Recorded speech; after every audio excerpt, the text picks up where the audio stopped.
Надя Леже – художница-авангардистка. Так называется выставка, открывшаяся 8 ноября в Парижском музее Майоль.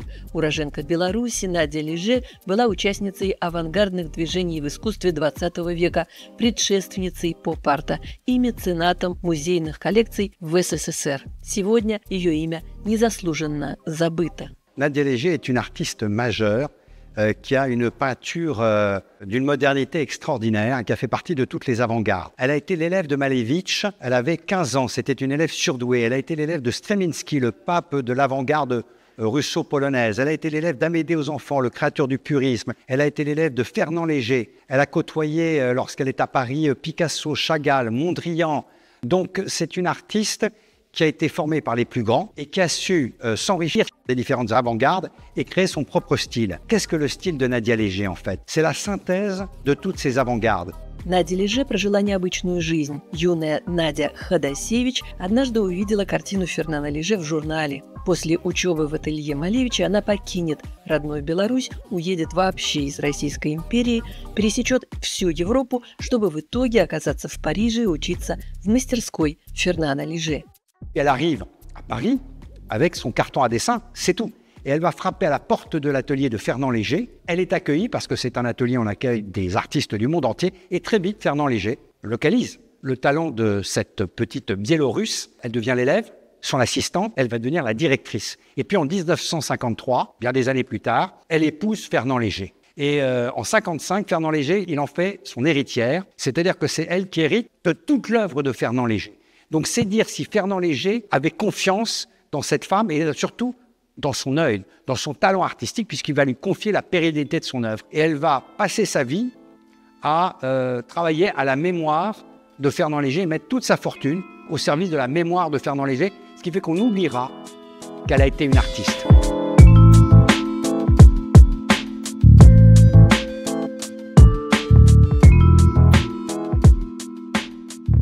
Nadia Léger fait partie de ces femmes artistes qui ont été effacées. Elle arrive dans ce Paris des années 30 où il existe des artistes femmes, mais c'est une femme au milieu d'un univers qui est encore très masculin. C'est une immigrée, elle parle mal français avec un accent russe qu'elle gardera d'ailleurs toute sa vie. Elle est l'élève de Fernand Léger et on la considère comme une sorte de sous-Léger et on va lui mettre cette étiquette d'élève de Fernand Léger sans s'intéresser à la dimension extraordinaire qu'aura toute sa carrière.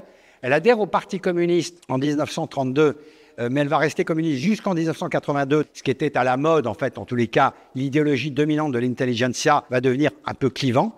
Et puis, quand elle épouse Fernand Léger, vous savez, c'est un peu le cliché, la mode, c'est la jeune russe jolie qui épouse le maître, vous voyez ce que je veux dire.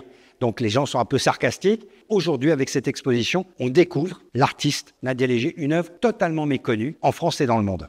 Il y a environ 130 tableaux de Nadia Léger et gouache qui sont exposés. Il y a aussi également des œuvres de Fernand Léger qui permettent de comparer et de voir les influences ou le fait que ça n'a rien à voir, donc c'est intéressant. Il y a également des tableaux de l'atelier Léger, puisqu'elle a été la directrice de l'atelier. Et parmi les élèves de l'atelier Léger, il y avait Sam Francis, Nicolas de Staël, Hans Hartung, Louise Bourgeois. Donc on voit que ce sont des élèves majeurs de l'avant-garde, dont Nadia a été pour certains le professeur. Donc c'est une exposition très riche, très inédite, qui permet de faire découvrir une femme artiste, mais j'ai envie de dire une artiste, point.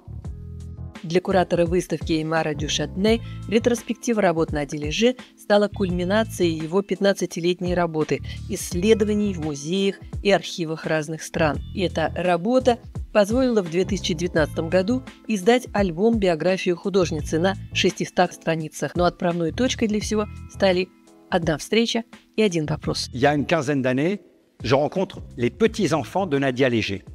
Et je découvre donc un tableau sur un mur qui représente un portrait de Fernand Léger avec le coq rouge célèbre de Fernand Léger. Mais je vois bien que ce n'est pas de Fernand Léger. Alors je leur dis, mais de qui est ce tableau? Ils me disent, c'est notre grand-mère. Je ne savais pas que Fernand Léger avec une femme, Nadia Léger, qui était peintre. Et ils ont gardé toute l'œuvre de Nadia Léger. Et je vois là des œuvres absolument extraordinaires. J'ai un choc, je suis conquis. Je m'aperçois qu'aucun livre n'a été fait, elle est totalement inconnue, il n'y a aucun article, rien du tout. Je me dis, bah tiens, je vais partir sur les traces de Nadia Léger. Je suis surpris de plus en plus par la découverte des œuvres, l'ampleur de cette œuvre, l'itinéraire de Nadia Léger. Et je fais donc un livre qui remporte un certain succès, qui tout d'un coup remet Nadia Léger au devant de la scène.